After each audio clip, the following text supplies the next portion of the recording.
La profecía hemos estado viendo que la naturaleza de la profecía bíblica es sobrenatural, no tiene explicación humana, por eso no se puede decir que es lógico en el sentido humano, porque viene de fuera, ¿bien? Viene de fuera de la tierra, digamos, porque viene de un Dios infinito, un Dios que está sobre todo, que está incluso sobre el tiempo, está fuera del tiempo, algo que no podemos entender, y por lo tanto no podemos meter la profecía en nuestras fórmulas y dentro de nuestras lógicas, ¿no? Entonces, hay personas que a veces se meten, incluso ponen comentarios, y yo normalmente los borro si son ridículos,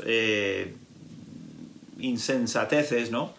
De gente que no quiere realmente hacer lo que hicimos en la última sesión, que fue ver cómo sí que requiere fe, creer en Dios, y que requiere fe, creer en la palabra, pero no es una fe ciega, no es una fe tonta, no es un salto al vacío, sino todo lo contrario. Vimos en la última sesión cómo Dios anima y de hecho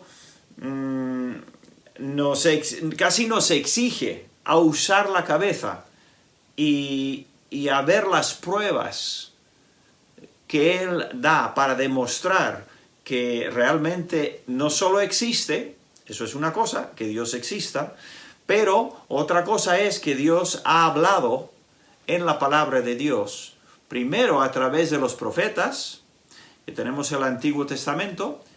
Se puede decir que todo es escrito por profetas, en el sentido de que todos están mirando hacia el Mesías. Y de alguna manera u otra son de un origen profético. Y luego los apóstoles en el Nuevo Testamento. Bien, ahora lo que quiero hacer en esta tarde... hola Laura, buenas tardes y bienvenida. Quiero empezar con una sesión que he titulado La palabra profética más segura. Y esa frase lo tomo de un texto bíblico. Bien, pero primero, antes de ir a ese texto que está en Segunda de Pedro, quizás me pregunto si sabéis mucho de Segunda de Pedro. Es un libro que no muchas veces sale en las predicaciones o en versículos favoritos y tal. Es un librito pequeño de 3 capítulos nada más que muchas veces casi pasa desapercibido.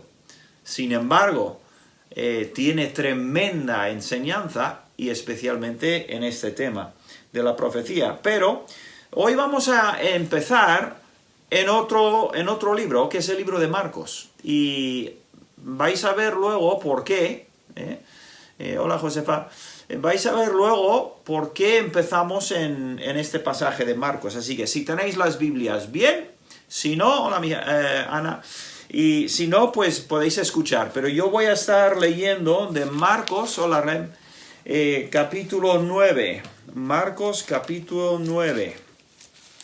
Y vamos a leer este pasaje porque sirve de trasfondo para algo que vamos a ver en el pasaje de Segunda de Pedro. Hola Alicia, no puedo ver a todos, pero bueno, cuando veo que se asoman ahí el nombre, pues por lo menos a los que conozco los saludo. Bien, vamos a leer en Marcos capítulo 9, versículo 2, y estamos hablando, si tenéis las Biblias, veréis que ahí pone un título, la transfiguración. Bien, diréis, ¿esto qué tiene que ver con profecía? Bueno, espero que lo veáis luego. 6 días después, Jesús tomó a 3, a Pedro, a Jacobo y a Juan, y los llevó aparte ¿de qué? De los otros 9, y a un sitio donde estaban los 4, y los llevó aparte, solos, a un monte alto. Hola Ana. Y se transfiguró delante de ellos. ¿Eso qué quiere decir? Que ¿cómo sería ver lo que va a pasar ahora? Marcos lo intenta describir, bueno, lo describe lo mejor que puede. Recuerda, ¿quién está detrás del Evangelio de Marcos? ¿Alguien se acuerda, verdad? Si habéis estado escuchando los mensajes de Marcos, detrás de Marcos está el apóstol Pedro. ¿Bien? El Evangelio de Marcos, en cierta manera, se podría llamar el Evangelio de Pedro. Lo escribe Marcos. Y dice, versículo 3, Marcos está describiendo ahora, seguramente, palabras de Pedro. Está describiendo lo que vieron esos tres. Dice, y sus vestidos, los de Jesús, se volvieron resplandecientes, muy blancos, como la nieve, tanto que ningún lavador en la tierra los puede hacer tan blancos. Fíjate hasta qué punto intenta Marcos decir lo que, o Pedro y Marcos, es que eso se puso brillantísimo. El Señor Jesús, y luego vamos a ver en los otros pasajes sinópticos, cada uno da un detalle un poquito diferente. En Marcos 17:2 dice, se transfiguró Mateo, 17:2, y se transfiguró delante de ellos y resplandeció, su rostro como el sol, y sus vestidos se hicieron blancos como la luz. Tenemos un poco de ventaja los que vivimos en nuestra época. Tenemos la ventaja mínima, pero bueno, es ventaja, de vivir en la época digital con las películas, donde en las películas pasa cualquier cosa, ¿verdad? Una persona en las películas, tranquilamente, especialmente en estas películas fantásticas, ¿no? Se convierte en un rayo de luz, una persona, y lo podemos ver con nuestros ojos. Sabemos que no está pasando, que son efectos especiales, pero lo podemos ver cómo sería, ¿no? Pero ellos están viendo en persona, en directo, están viendo cómo el Señor Jesús de pronto se pone no solo blanco, blanco y brillante como el sol. En Lucas, vamos a ver la misma escena en Lucas, capítulo 9, versículo 29. Y entre tanto que oraba, la apariencia de su rostro se hizo otra. Cambió el aspecto, ya cambió el color de la piel, sabemos, y su vestido blanco y resplandeciente. Eso es lo que dice Lucas. El que más lo describe es Marcos. El que más lo describe es precisamente quien estuvo allí, Pedro, ¿vale? Mateo no estaba. Lucas tampoco estaba. Marcos no estaba, pero como escribe de parte de Pedro, lo describe de una manera increíble, ¿no? Entonces, sigamos, intentemos imaginarnos a los tres discípulos viendo a Jesús empezar a aparecer una estrella, ni más ni menos, una estrella delante de ellos, y teniendo seguramente que tapar de alguna manera la vista o no mirar, porque si uno está como el sol, creo que dijo Mateo, como el sol no se puede mirar siquiera de lo brillante que es, ¿no? Y les apareció Elías con Moisés en persona. Estos no son símbolos, no es una visión, no. Estaban Elías y Moisés que hablaban con Jesús. Dos de los grandes profetas, uno Moisés, autor del Pentateuco, un profeta, nombrado profeta, otro Elías, también grandísimo profeta. Entonces Pedro dijo a Jesús, Maestro, bueno es para nosotros que estemos aquí, y hagamos 3 enramadas, una para ti, otra para Moisés y otra para Elías. El pobre Pedro, aquí dice, porque no sabía lo que hablaba. Pues él mismo lo está diciendo a través de Marcos. Pues estaban espantados, no sabía ni qué decir. Pero dio pie a que en el momento pues de una nube, entonces vino una nube que les hizo sombra, y desde la nube una voz que decía, este es mi Hijo amado, a él oíd. Y la enseñanza es clara. Moisés y Elías tienen su lugar, pero este es mi hijo amado. Ahora, escuchadle a él, porque él tiene la palabra divina, la palabra de Dios. Y entonces, descendiendo ellos al monte, les mandó que a nadie dijesen lo que habían visto, sino cuando el Hijo del Hombre hubiese resucitado de los muertos. ¿De acuerdo? Hemos visto ahora lo que es la transfiguración. ¿Qué tiene que ver esto con la profecía? Vamos a verlo. Entonces, si tenéis las Biblias, vamos a ir ahora, sí, al libro de Segunda de Pedro. Hacia el final del Nuevo Testamento. Como dije antes, este librito que pocos conocen, aunque tiene algún versículo conocido, especialmente el 3:9, pero no se conoce tanto como muchos de los otros libritos pequeños. Bien, Segunda de Pedro, entonces, capítulo 1, y aquí es donde vamos a entrar. Y no sé cuántas sesiones vamos a tener en este cursillo, titulado La profecía o la palabra profética más segura. Bien, ahora, Segunda de Pedro. ¿Quién es el escritor? Pedro, evidentemente. Y él empieza en el versículo 16, porque no os hemos dado a conocer el poder y la venida de nuestro Señor Jesucristo, siguiendo fábulas artificiosas. ¿Qué está diciendo Pedro? Está diciendo, oye, lo que os hemos estado escribiendo, y realmente yo creo que incluye los demás apóstoles, lo que hemos estado escribiendo, especialmente en este caso, el caso que va a dar él y dos más, dice, no estamos simplemente soltando, y cogí aquí de algunas otras versiones de la Biblia, lo que ponían. Alguno ponía cuentos supersticiosos. Estos no son cuentos. Lo que os estamos contando no son cuentos supersticiosos. No son, otros dicen, fábulas ingeniosamente inventadas. No.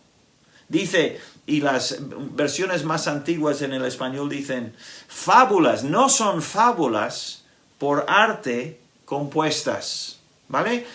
Pedro hace énfasis en el hecho de que lo que está escribiendo no lo ha inventado él, dice, sino como habiendo visto con nuestros propios ojos su majestad.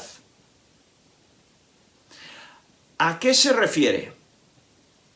Bueno, escucha el versículo 17 y vamos a poder unir los puntitos, vamos a poder saber de qué está hablando Pedro. Pues cuando él recibió de Dios Padre honra y gloria, le fue enviada desde la magnífica gloria. Fíjate las palabras que usa Pedro. Cuando él, Jesús, recibió de Dios Padre honra y gloria, le fue enviada desde la magnífica gloria, desde el cielo, es lo que está diciendo, una voz que decía, este es mi Hijo amado, en el cual tengo complacencia. Evidentemente, el Señor, la voz que vino del cielo, dijo varias cosas, y aquí Pedro dice, este es mi Hijo amado, en el cual tengo complacencia. Entonces, ¿a qué se está refiriendo Pedro? Se está refiriendo a esa escena que hemos leído en Marcos. ¿Cuántos habían ahí? Al final, ¿cuántos había? En total, ¿cuántos había? Hacen los números. 6, ¿verdad? ¿Cuántos discípulos? 3. Pedro, Juan, Jacobo.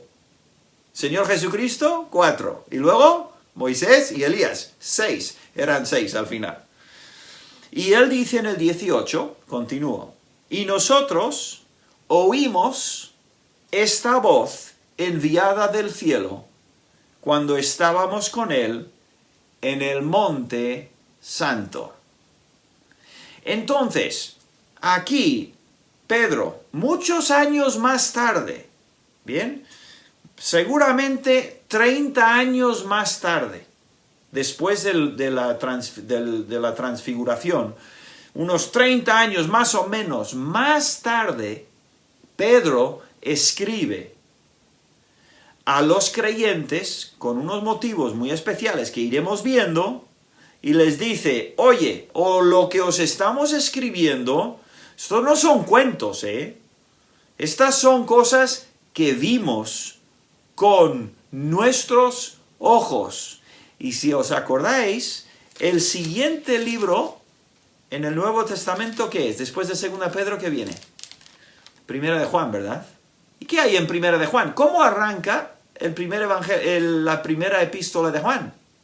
Juan diciendo exactamente lo mismo. Dice, lo que hemos visto y oído y tocado y palpado. Están diciendo lo mismo. Y Juan era uno de los tres también, ¿verdad? Entonces están dando sus pruebas, credenciales, no sé si se dice así. Están diciendo, mira, yo lo he visto y lo he vivido en primera persona, ¿vale? Esto que os estoy escribiendo no lo he inventado, ni lo ha inventado nadie. Esto es lo que ha pasado, créeme o no, al final, ¿no? Entonces, aquí es donde llegamos a lo realmente el corazón de todos estos estudios. Llega aquí. Porque dice el versículo 19, tenemos también la palabra profética más segura. ¿Más segura que qué? Tenemos la prueba profética, la palabra profética, más segura que incluso la experiencia de Pedro. Pedro dice, yo lo he vivido, el Señor Jesucristo, los milagros, la voz del cielo, he visto, he hablado con, pienso que hablaron con Elías y Moisés, o si no, por lo menos estuvieron ahí, con Elías y Moisés, dice, pero esa experiencia que yo tuve es menor en credibilidad, en seguridad, es menor que la palabra que tenemos escrita. ¿Y a él a qué se refería? Mayormente se refería al Antiguo Testamento. Él decía, nuestra fe está fundada en el Antiguo Testamento, en la prueba, en la palabra profética, que es más segura. Y claro, ¿a qué se refiere? Se refiere a todo lo que escribieron los profetas. El Pentateuco, los reyes, todos, incluso los libros históricos. ¿Ahí quién está? ¿Qué profeta? Pues está Samuel y están un montón de los demás profetas produciendo y sacando y de alguna manera observando y organizando todo este proceso. Está Isaías, está Jeremías, están pues todos los profetas, incluso profetas que no conocemos nosotros por nombre. Dice, tenemos también la palabra profética más segura, a la cual hacéis bien en estar atentos. Les dice, prestar atención a la palabra profética. Es segura, es más segura que lo que yo he visto incluso. Y yo sé lo que he visto. Dice, atentos como a una antorcha, déjeme ver cómo va el tiempo, como a una antorcha que alumbra en lugar oscuro, hasta que el día esclarezca y el lucero de la mañana salga en vuestros corazones. Vale, espero que si estáis escuchando, o ahora en directo o más tarde, espero que estéis escuchando porque tenéis ganas de de aprender, de procesar, de ver, de entender lo que está diciendo Dios aquí, en este libro divinamente inspirado por Él y escrito a través de Pedro. Y si queréis, tenemos que pensar, tenemos que usar un poco la materia gris que tenemos y ver qué es lo que está diciendo Pedro. Dice, yo experimenté en el monte de transfiguración una visión real de Jesús que era, no lo sé ni describir, lo he intentado describir ahí en el libro de Marcos, ¿no? Yo lo vi, lo vivimos, 3 de nosotros. Pero esa experiencia no es más fiable que la palabra profética que tenemos de los profetas. Eso es aún más seguro. ¿Y por qué? ¿A qué se refiere? Bueno, ¿qué es lo que estamos estudiando? Estamos estudiando que nosotros tenemos en nuestras manos el día 7 de marzo del 2021, según se cuenta ahora los años. Tenemos esa palabra profética tan segura que podemos depositar nuestra fe en todo lo que dice acerca del pasado y acerca del futuro, porque es la palabra de Dios, inquebrantable, infalible, escrita, declarada desde, ¿dónde? Desde la eternidad al tiempo. Desde la eternidad nos llega esta palabra. Entonces, cuando él dice, estar atentos como a una antorcha que alumbra en lugar oscuro, ¿a qué se refiere? Con esto voy a terminar hoy. Continuaremos en la próxima sesión. Pero esta imagen me encanta. Para mí, por lo menos, yo lo entiendo de esta manera, y creo que es lógico, creo que es acertado. Desde luego que no es todo lo que hay en el versículo, nunca digo eso para nada, porque la palabra de Dios es infinitamente ancha, profunda, alta y en todos los demás sentidos que pueda haber. Pero algo sí que puedo, una cosa sí que puedo entender. Y después de haber estudiado la profecía y leído la profecía durante muchísimos años, el ejemplo que nos da para mí es perfecto. Entonces, lo voy a intentar describir ahí y escucharme ahí donde estáis. No lo voy a poder poner en práctica porque no me puedo mover y además no voy a liar las cosas si intento salir de aquí. Pero lo podéis imaginar conmigo. Imaginaros que entramos de noche en un gran edificio. Está de noche, no hay luces en ese edificio. Entramos por la puerta, no hay ni siquiera las luces de emergencia, no hay pilotos de ordenadores que están todavía encendidos, no hay letreros luminosos, no, está completamente negro. Pero tenemos un ayudante, una linterna, o una antorcha, o si quieres, también sirve una cerilla y una vela. Va perfectamente bien la ilustración. Entramos, no vemos nada, no queremos ni dar un paso porque igual nos caemos a un pozo de petróleo. ¿Quién sabe? No tenemos ni idea de lo que hay. Pero vamos a usar una vela. Bien, ellos como antorcha pues tendrían algo igual, manojo de ramas o algo con aceite o algo y que se encendería, ¿no? O algo así. Una linterna no iban a tener, desde luego, pero una antorcha o algo que daba luz. Entonces, hemos entrado, sabemos que es un edificio grande porque desde afuera lo hemos visto, pero no tenemos ni idea de lo que hay dentro.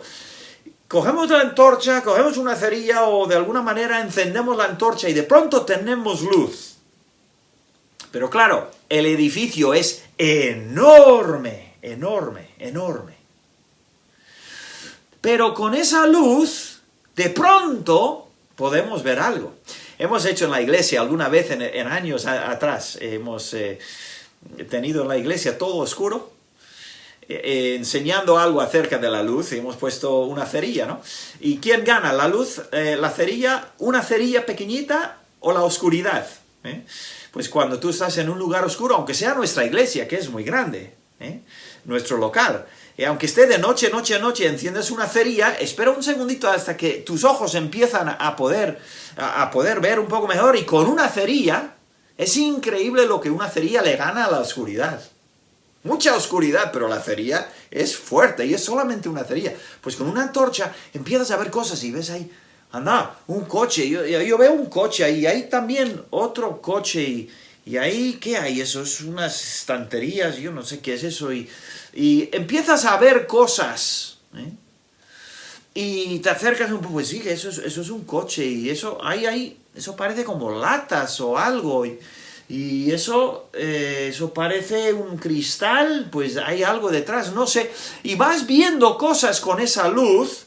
Es un sitio muy grande y puedes ver cosas de cerca, pero las cosas de lejos son un poco más difíciles de ver. Pero al final dices, ¿sabes qué? Aquí andan con coches y aquí yo creo que hay pintura y aquí hay unas herramientas enormes y unas columnas y parecen una grúa y de pronto alguien encuentra la luz, o sea, ¿dónde darle a la luz?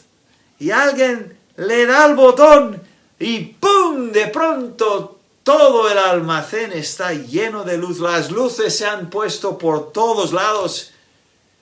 Y dices, anda, pues esto es un grandísimo taller que reparan coches antiguos, ¿no? Y la luz te deja ver todo y ves coches fantásticos por un lado, ves ahí lugares donde se pintan, donde están los mecánicos, y ahí hay una estantería con libros, y luego hay un montón de pinturas, y ahí hay detrás del cristal hay una oficina, y puedes ver ordenadores, y de pronto, con la luz, lo ves todo, y lo entiendes todo, y dices, ahora sí que veo.